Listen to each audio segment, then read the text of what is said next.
steroids completely. I had been selling drugs for years, man, and you always heard that you're being watched, you know, you gotta watch what you do. So I didn't really, you know, I figured, oh man, I've been hearing that for the longest time. You know, I didn't think that, you know, that anything would happen. I'm in the gym this one particular night, and I'm with a friend, and we're in the back room of the gym, you know, the locker room. And as I come out, I hear a banging on the door. And I'm like, oh man, it must be one of my friends that forgot something, you know? And sure enough, I open up the door, and a swarm of cops come piling in. Massive amount of illegal steroids. News 12 Westchester's Rob Boyle reports it appears the man wasn't just selling them. One look at Gregg Valentino's arms, and you know something's going on. The 40-year-old is charged with criminal possession of anabolic steroids with intent to sell. Police say they found $75,000 worth of illegal muscle-building drugs at his home and at the Powerhouse Gym in Yorktown, where Valentino is a part owner. My arrest was headline news. I mean, you know, I paid the price for being a big player, too. I lost everything I had, from my cars to my family, my house, all my money, my bank, everything, my gym. I owned, you know, a health club. They took the whole health club. Look, I'm working out here in this basement. That's what happens. You're sitting in a jail cell saying, how the fuck did I wind up here? Yesterday I'm walking around, and then the next minute, you know, you got no money left. Your car's, you know, the cops are driving around in your car. You know, your ex-wife's got some guy in the bed saying, man, he, you know, with your money, they're living off your money. And you're sitting in a jail cell with a bunch of momos asking you, yo, you gonna eat that corn? Dude, eat it. I can't eat. I'm ready. I'm thinking of ways to jump off the top balcony and kill myself. Gregg had paid the price for his steroid obsession. Steroids are in demand in America and Britain, but in the UK, the law differs. They're illegal to deal, but legal to possess, and relatively easy to import into the country. Coming through customs, you get stopped. Personal use. You're allowed, I'm not sure what the limit is. Last time I went, it was 125 quid's worth of stuff you're allowed to bring back for yourself. You know, I brought back 10 grand's worth, you know, in a suitcase. It's amazing what you can get in a suitcase. Can't lift it, but it's, and just pay the tax on it. You know, that's what it was for me, it's all for me. They have to prove it's not for you, you know. This supply feeds a thriving market. An estimated 20% of those using gyms in the UK have used steroids. In response to this demand, Mick Hart has become a self-appointed drug expert for the bodybuilding scene. I don't call myself a steroid expert. Everybody else does that. I'm an experienced steroid user who's called a steroid expert. I'm called a steroid guru, if I could spell it. The side effects and the problems that people know about more or less in general kick in through lack of knowledge. It's that knowledge that people want. That's the reason why I do what I do. Mick Hart has built a business road testing bodybuilding drugs and reporting back to his readers. But the self-appointed guru was to meet his downfall. It arrived to me on my desk in a small tub. Mick, check this out. Oh, rather, what do you think? Have you heard about this? What do you think about it? Never heard about it. Did a bit of research on it, phoned a mate of mine up. He says, take it 20 minutes before you go to bed. It'll knock the fat off you.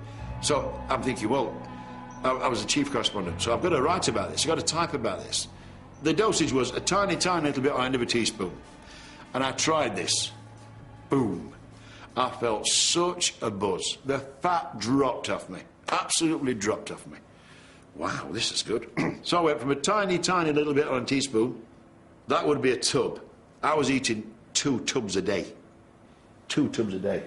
In that time, I fell asleep in my car, nearly killed people at the bus stop, fell flat on my face, smashed all my face in, had to physically pull out 7, 12 of my own teeth. I'd made the ultimate mistake. Being classed as a helper and a guide, I'd fallen full flat into this myself. The drug Mick thought was for fat loss was in fact GHB, otherwise known as liquid ecstasy. Once again, Mick put pen to paper, this time to write another underground bestseller about his GHB hell in tears on a keyboard. The man who was prepared to take anything on the supplement black market was about to hit rock bottom. In June 2005, Mick Hart suffered a massive heart attack. I get into hospital and the doctor, I said to the doctor, look, he asked me, did I ever take steroids? Yes, but not last year, only last year. And he started giving me the, well, this is what you get. No disrespect, doc. You do your test on me now, you do your test. It wasn't steroids that even did, the heart attack was not induced by steroids. The heart attack was being out of shape, too much stress, maybe the odd beer too much, starting work at, say, 6 o'clock in the morning, getting home at 7, 8 o'clock. You know, that's the reason why I got the heart attack. It basically stress, worry about this, worry about that. Plus the kids have been off school, and that's going to anybody an heart attack. Whatever Mick Hart believes about steroids, it's clear that something has taken its toll on the 47-year-old bodybuilder's health. And the evidence that these drugs lead to serious health problems is growing. When you take very large amounts of steroids, the health risks are obviously going to be greater than people who take a modest amount for a short period of time. Certainly people who take very large amounts of steroids over prolonged periods of time are very likely to have much more problems with hardening of the arteries because of the adverse effects of the steroids on cholesterol levels. So my guess as a scientist would be that men who are using very large amounts of steroids are quite likely to have an elevated incidence of heart disease, of heart attacks and strokes when they get into their 40s and 50s and 60s. Arnold Schwarzenegger's former training partner, Steve Mihalik, is not in denial about the effects of steroids. When you take anabolic steroids, they take over running your body. The problem is, it's very difficult to come off, and the only way you come off is if tragedy struck. That's what happened to me, or else I still probably would have been on. Steve first knew something was wrong when he started passing blood in his urine. It was his liver dissolving. When I first saw it again, we found a grapefruit-sized tumor and 3 golf ball-sized tumor on my liver. I wound up in the hospital. I went cold turkey. The physical symptoms were I had extreme pain because of the liver tumors.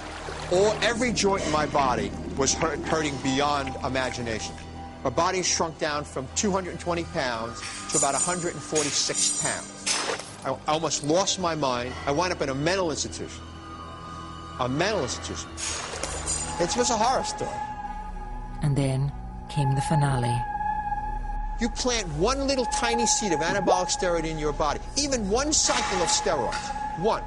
That seed grows, embedded in every cell in your body over years and years and years until it's full-blown something. Tumor, cancer, prostate, infertility. That's what happened to me. I thought I was over it, I got off this stuff, but no, it was still playing its dirty tricks on me. And what do I get? I get a massive heart attack. Right? Because the steroid time bomb was still kicking. Even though your muscles on the outside are big, on the inside you are rotting and you're rusting. And this is what happened to me. Boom, rushed me to the hospital, bam, heart surgery. This happened to a lot of bodybuilders, the heart surgery. I'm fine, finally get over that. Got it all clear, I'm all done. Boom, I get hit with a stroke. Okay? And this is all from the steroids that rots the arteries slowly from the time when I first took them in my early 20s. By the time Steve Mihalik's steroid journey was over, he was left with a testosterone level of a 12-year-old girl and testicles the size of peanuts. But he's lucky to be alive. So it seems is Arnie. Arnold Schwarzenegger took steroids, and like Steve, he's had heart problems, undergoing heart surgery in his early 50s.